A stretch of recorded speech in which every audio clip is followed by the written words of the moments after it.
السلام علیکم ورحمۃ اللہ وبرکاتہ۔ معزز سامعین کرام، ہر انسان کی زندگی میں کوئی نہ کوئی ایسی شخصیت ہوتی ہے جس کو دیکھ کر وہ اپنی زندگی بسر کرتا ہے، وہ اس شخص کا آئیڈیل کہلاتا ہے۔ اب یہ آئیڈیل گھٹیا بھی ہو سکتا ہے اور یہ آئیڈیل بہت اعلیٰ بھی ہو سکتا ہے۔ سب سے گھٹیا آئیڈیل انسان کی اپنی ذات، یہ بھی ایک آئیڈیل ہے۔ اگر اس کو تصور مان لیا جائے کہ دنیا میں میری سربلندی ہو، میری ہی مانی جائے، تو ایسا شخص اپنی بات منوانے کے لیے ہر ایک حربہ استعمال کرے گا۔ وہ جائز ناجائز طریقہ استعمال کرے گا۔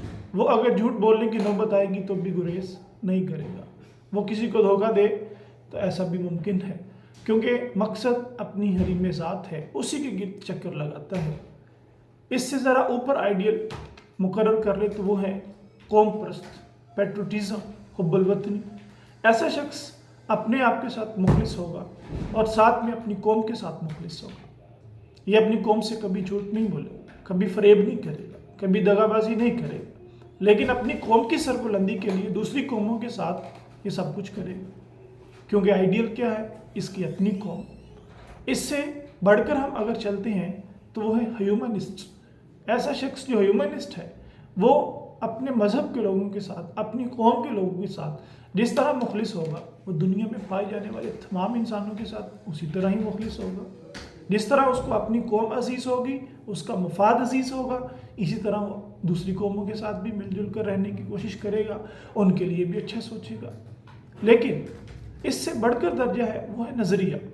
جب انسان نظریے پر جاتا ہے تو پھر پوری دنیا کے انسان نہیں، بلکہ اللہ نے جتنی مخلوقات بنائی ہیں 18,000 کے قریب، چاہے وہ چرند ہیں، پرند ہیں، انسان ہے، حیوان ہے، روشنی ہے، ہوا ہے، پانی ہے، تو ایسا شخص ہر ایک مخلوق کے لیے اپنے دل میں محبت رکھے گا، کیونکہ اس کا نظریہ بلند ہے، اس کا آئیڈیل بلند ہے۔ اب جب وہ ساری مخلوقات کو اپنے ذہن میں رکھے گا تو ساری مخلوقات کو کس نے بنایا؟ اللہ نے۔ تو اللہ رب العزت اس کا آئیڈیل ہوگا، اور اللہ کو نہیں سمجھا جا سکتا جب تک ہم محمد رسول اللہ صلی اللہ علیہ وآلہ وسلم کی تعلیمات پر عمل نہ کر لیں۔ تو سب سے ٹاپ آف دی لسٹ جو آئیڈیل ہے وہ ہے اللہ کی ذات۔ مولانا رومی فرماتے ہیں، در دشت جنون من جبریل زبوں سیدھے یزدہ بکمند آور اے ہمت مردانہ۔ جو کمند ہوتی ہے وہ فصیل پر پھینکی جاتی، دیوار پر پھینکی جاتی، پرانے زمانوں میں ہوتی تھی چڑھنے کے لیے۔ تو مولانا رومی فرماتے ہیں وہ جو کمند ہے وہ اللہ پر ہو، یعنی آپ کا جو سارا فوکس ہے وہ اللہ پر ہو، پھر اس میں آپ اپنی ذات کے ساتھ بھی مخلص ہو گئے، سب سے گھٹیا لیول۔ آپ اپنی قوم کے ساتھ بھی مخلص ہو گئے، اس سے اوپر والا لیول۔ آپ ہیومنسٹ کے ساتھ بھی مخلص ہو گئے، اس سے اوپر والا لیول۔ آپ ساری مخلوقات کے ساتھ مخلص ہو گئے، دیٹ از دا نظریہ، دیٹ از دا آئیڈیل۔ تو جو شخص اللہ کو اپنا آئیڈیل بناتا ہے تو اس کی بہترین مثال محمد رسول اللہ صلی اللہ علیہ وسلم۔ پھر انسان جس طرح انہوں نے حکم دیا زندگی گزارنے کا، اس طرح سے زندگی گزارتا ہے۔